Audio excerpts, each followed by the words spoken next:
लोकसभा के बाद अब राज्यसभा में महिला आरक्षण बिल पर व्हिप जारी किया गया है। वोटिंग हो रही है, इस पे बातचीत करेंगे। हमारे साथ बीजेपी के वरिष्ठ नेता मनजिंदर सिंह सिरसा जी हैं। सिरसा साहब, कैसे देखते हैं, कितना बड़ा ऐतिहासिक कदम है? ये देखिए, देश का बड़ा ऐतिहासिक कदम था इस देश की अपनी पार्लियामेंट होना।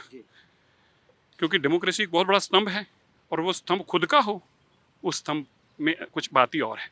अब मैं समझता हूँ कि देश में, ये पूरी दुनिया के इतिहास में, देश में नहीं, पूरी दुनिया के इतिहास में ये होने जा रहा है। नई पार्लियामेंट में पहला कानून पास हुआ विमेंस रिजर्वेशन पे, और जहाँ आज मैं खड़ा होकर बोल रहा हूँ, बड़ी जल्दी हमारी बहनें माताएं यहाँ खड़े होकर आपको इंटरव्यू देंगी। पार्लियामेंट की असली सुंदरता तब सामने आएगी जब 33% हमारी माताएं बहन इस पार्लियामेंट में बैठी होंगी।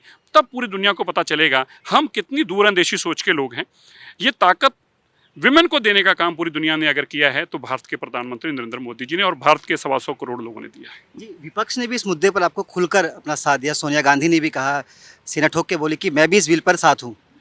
नहीं, साथ तो हैं, साथ की बजाय वो करते, वो उसका श्रेय लेना चाहते हैं। अच्छी बात है, श्रेय उनको मिलना चाहिए था। 10 साल पहले वो करते, पूरा ही श्रेय उनका था, लेकिन वो नाकाम हुए। उन्होंने खुद कहा मैं करना चाहती हूँ लेकिन मैं कर नहीं पाई। इसका मतलब आप करप्शन को सपोर्ट कर रहे थे। जो लोग बेईमान थे आप उनकी सपोर्ट कर रहे थे, और उनके दबाव के तहत अपनी बहनों का, बेटियों का इंसाफ देने की आपने मनाही कर दी। आपने अधिकार को उनके वांछित रखा केवल इसलिए कि लालू जी आपके साथ रहें, मुलायम जी आपके साथ रहें। इस चक्कर में आपने अपनी बहनों और बेटियों के साथ धोखा किया है। आज तो बधाई दे रहे हैं, पर हम आपको फिर भी बधाई दे, आपकी स्वीकार भी करते हैं। और आपको एक बात कहना चाहते हैं, जहाँ बधाई दे रहे हैं आपको यह भी खुले मन से स्वीकार करना चाहिए कि मोदी जी, मैं जहाँ नाकाम हुई थी, मुझे खुशी है कि मेरा भाई वहाँ कामयाब हुआ है। 2 सांसदों ने इसके खिलाफ वोट डाले और उन्होंने कहा कि मुस्लिम समाज के लिए या धर्म के लोगों के लिए इसमें कुछ नहीं है। क्या सी नहीं है? तो 33% वीमेन मुस्लिम नहीं है? बड़े शर्म की बात है, बड़ी घटिया मानसिकता है।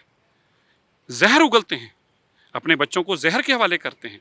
क्या 33% औरतों में मुस्लिम हमारी औरतें, हमारी बहनें, हमारी माताएं, क्या वो इसमें शामिल नहीं है? पर ऐसा क्यों करना चाहते हैं? क्योंकि वो केवल और केवल अपनी माओं बहनों को अधिकार नहीं देना चाहते। ये वही लोग हैं जो इस अधिकार के खिलाफ पहले रोते थे। वोट तो उन्होंने बहाने से डालनी थी, नहीं डालनी थी साथ में इन्होंने, क्योंकि ये बर्दाश्त ही नहीं कर सकते। जो 3-3, 4-4 औरतों से शादी करने की कल्पना रखता हो, वो कभी ये नहीं मान सकता कि मैं इस औरत को, बहन, माँ को सम्मान, इसकी इज्जत करूँ। वो कभी इज्जत नहीं कर सकता। इसलिए इनके इज्जत इनके कर ही नहीं सकते, इसलिए विरोध ही करेंगे। धन्यवाद। बहुत बहुत शुक्रिया। तो महिला आरक्षण बिल को लेकर जिस तरह से राज्यसभा के अंदर कार्रवाई चल रही है, उसके बाद बीजेपी पूरी तरह से कॉन्फिडेंट है कि आने वाले समय में महिलाओं को उनका अधिकार, और जो उनके अधिकार के साथ साथ जो महिलाओं के लिए पिछले 70 सालों में काम होने चाहिए थे, वो काम जो नहीं हुए थे, उसे खुद प्रधानमंत्री नरेंद्र मोदी ने करने का संकल्प लिया। और उम्मीद यही है कि देश की संसद में अब महिलाओं की संख्या भी 33% के करीब देखने को मिलेगी। अपने सहयोगी अनिल के साथ मुकेश गुप्ता, दिल्ली।